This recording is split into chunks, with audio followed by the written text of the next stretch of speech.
So I had someone ask me how my brushes work, and so I'm going to do a quick tutorial on how each of the brushes work in my brush set work, and they are free to download, so I'll have the link down below so you can grab those. But let's go ahead and go through them. I have two new brushes. Now, when I first launched these brushes, I didn't have these, so if you haven't downloaded them in a while, feel free to go back and download them. But we have the Stardust brush and this Aurora Borealis brush. Those are the two new brushes I just created.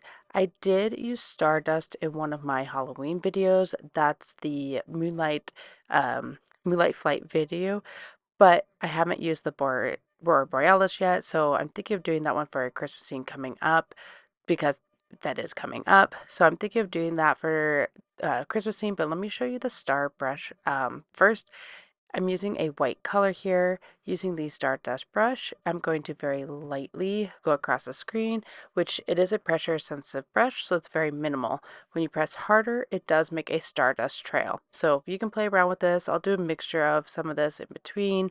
Some stars are brighter, some are a little bit lighter, so that's a stardust brush. Now let's go ahead and do the Aurora Borealis brush. Now you do want to pick a very bright color, and I'm going to go with blue because you see that a lot in Aurora Borealises. And then I'm just going to draw the shape. So you could do a little bit of like an S shape, but it gives you this really nice blended color here. And then you could add multiple colors in. So go ahead and set that layer to alpha lock. Grab a pink, you could grab purple, pink, you can pull in multiple colors. I'm going to grab the soft brush. I'm adding some pink towards the top here. And then you can keep it that way or make sure you turn alpha lock off. And then we're going to do this smudge brush. And I'm using the square blend for this from my brush set and swipe it up. And it makes this really beautiful transitional color here. And you can keep it without the swipe. I like it with either swipe or not, but if you want it to have a little bit more swipe, this is what I recommend to do. Now, one thing you do want to make sure is with the square blend brush, if you swipe up from below, you're going to move your edge like I just did there. So to keep the edge, just make sure you're swiping up just above the bottom of that blue there. But that's the Aurora Borealis brush. Now, I did mention the soft brush that I've used. That's a Procreate standard brush. So I do use three standards. I do the 6B pencil, the monoline, and then the soft brush. Now the 6B pencil I do for my outline, for all my tutorials that you use. The monoline I don't use as much, and then the soft brush I do use when I want to blend something a little bit more softer.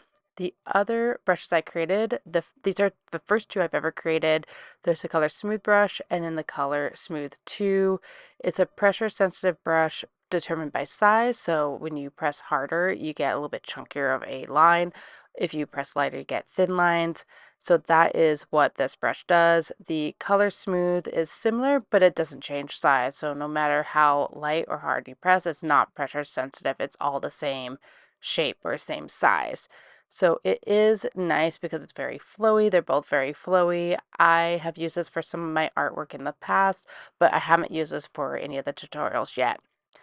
Next, we have the dots. I have finally named these. If you've been following along since the beginning, I didn't have a name for them originally, so I just came up with dots because that's what they are. So you could use these for stars if you want to. You can do these for textures or anything that you want to use in the images you draw. They are pressure sensitive, similar to the stars. So you press harder, you'll have more of that pigment coming through. If you press lighter, it's gonna be lighter. Now I am going to change my background color to white, and then I'll show you some of the other brushes. So we have this textured square brush here. I've used this a little bit in some of the videos, so you should have seen it if you follow along. I don't use it as often, but sometimes, but it's just a texture brush. There's not much that goes into this. It is pressure sensitive, so the harder you press, the more the color shows up. The lighter you press, the less it is there. So you could use a similar color. I don't recommend using the exact same color because it's not going to show up, but I'll just grab the square brush. I'll use this color here, and then I will go a little bit lighter with that square textured brush, and then just go over top. So if you want a little bit of a lighter variation, you can do that, or you could do a completely different color and have a fun variation. And now we will talk about the square brushes and the circle brushes. These are the ones I use a lot for my videos, mainly the square brush, the circle brush, and then the blend brushes of those variants. The main difference between the square and the circles is the edge. So the square brushes have a square edge and the circle have more of a rounded edge. With the square and the circle brush, there's very subtle color variation, but there's not much. That is the difference between that and the light and the dark. So the light and dark brushes do pull in more color variation. So with the dark brush, it pulls in darker shades along with that color you selected. And with the light brush, it pulls in lighter shades. The light brush works better or shows up better if you use a darker shade as your base, but you could use lighter shades as well, just as um, prominent. Now I also have this circle taper brush here. And that one is very similar to the circle brush. The only difference is it has more of a pointed edge here. So again, the circle brushes have more of a round edge. This one's just kind of a taper. It has a more pointed edge, whereas the circle brush, it has that much more rounded edge. So that's the main difference. I haven't used that circle taper brush as much in any of my videos. I don't think I've actually used it quite yet in any of my videos, because I use a lot of the circle brushes for a lot of my videos, but it's there in case you want to play around with it. Now, with the circle brush, again, same thing.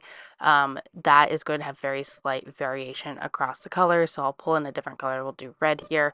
But when you add in that color, you'll see sometimes it'll have a little bit of color variation, very minimal. If you grab that circle dark, it's going to have that same color that we have selected, but pull in darker shades, as you can see there.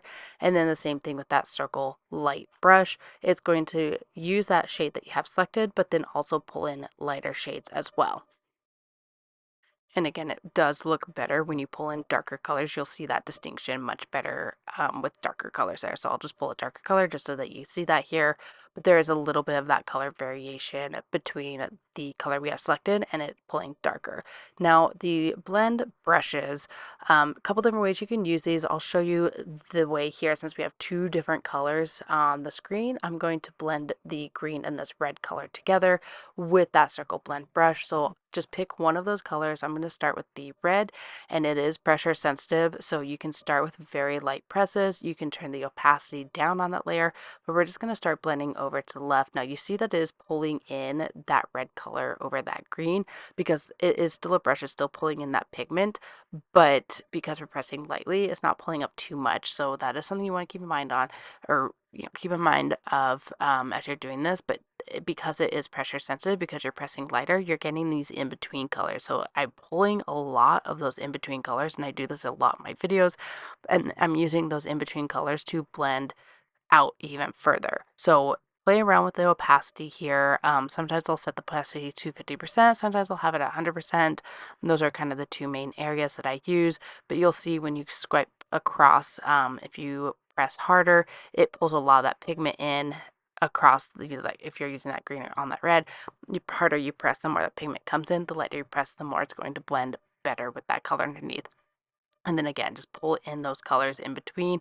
And this is what I do in a lot of my videos. I just go back and forth, pulling in colors. I'll pull in the main colors that I used. I'll pull in these in between colors and keep blending it out until it's looking how I want it. Sometimes you might not want it to be as blended. Sometimes you want it to be more blended.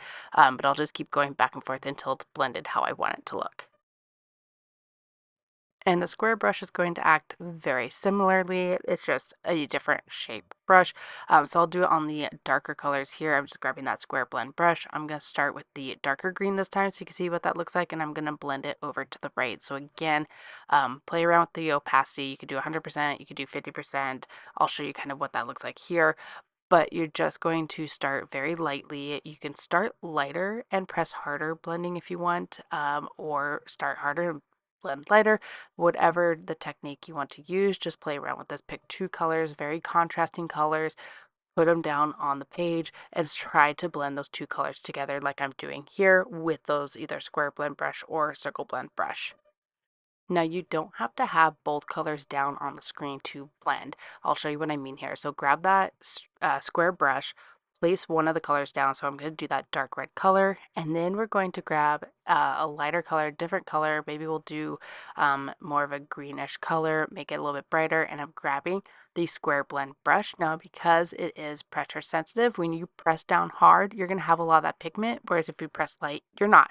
So press very hard in the areas you want to have more of that green, and then because we already have that square blend brush, you could start blending it over to that red area. So if you don't want to place too many colors, or if you want to do is a little bit faster, this is sometimes a technique that I'll use in my videos, but this is another way that you can blend these. So you don't have to have the two pigment colors down on the screen already. You could use that square blend brush to place the second color and then use that to continue blending these two colors together. But same technique, once you have that down, I'm just pulling these colors from left and right and blending across the screen and then pulling in those in between colors. And there we have it, just using that square brush for the one color and then that square blend brush for the other. Now I have all these brushes here. I do use a lot of these circle brushes. I use the circle brush, the square brush. I'll usually use those for the base. And then a lot of the times what you're seeing in my video is the circle blend brush to add that color and to blend colors in together. So a lot of the detail work, a lot of the color variations I use are that circle blend brush, sometimes that square blend brush, depending on the shape. But very rarely you'll see me using a lot of these other brushes because you can pull in a lot of the color with that circle blend brush. You don't have to keep using or swapping between the circle brush. So hopefully that gives you a little bit more insight to my brushes. But if you have more questions, drop those down below and I'm happy to answer those.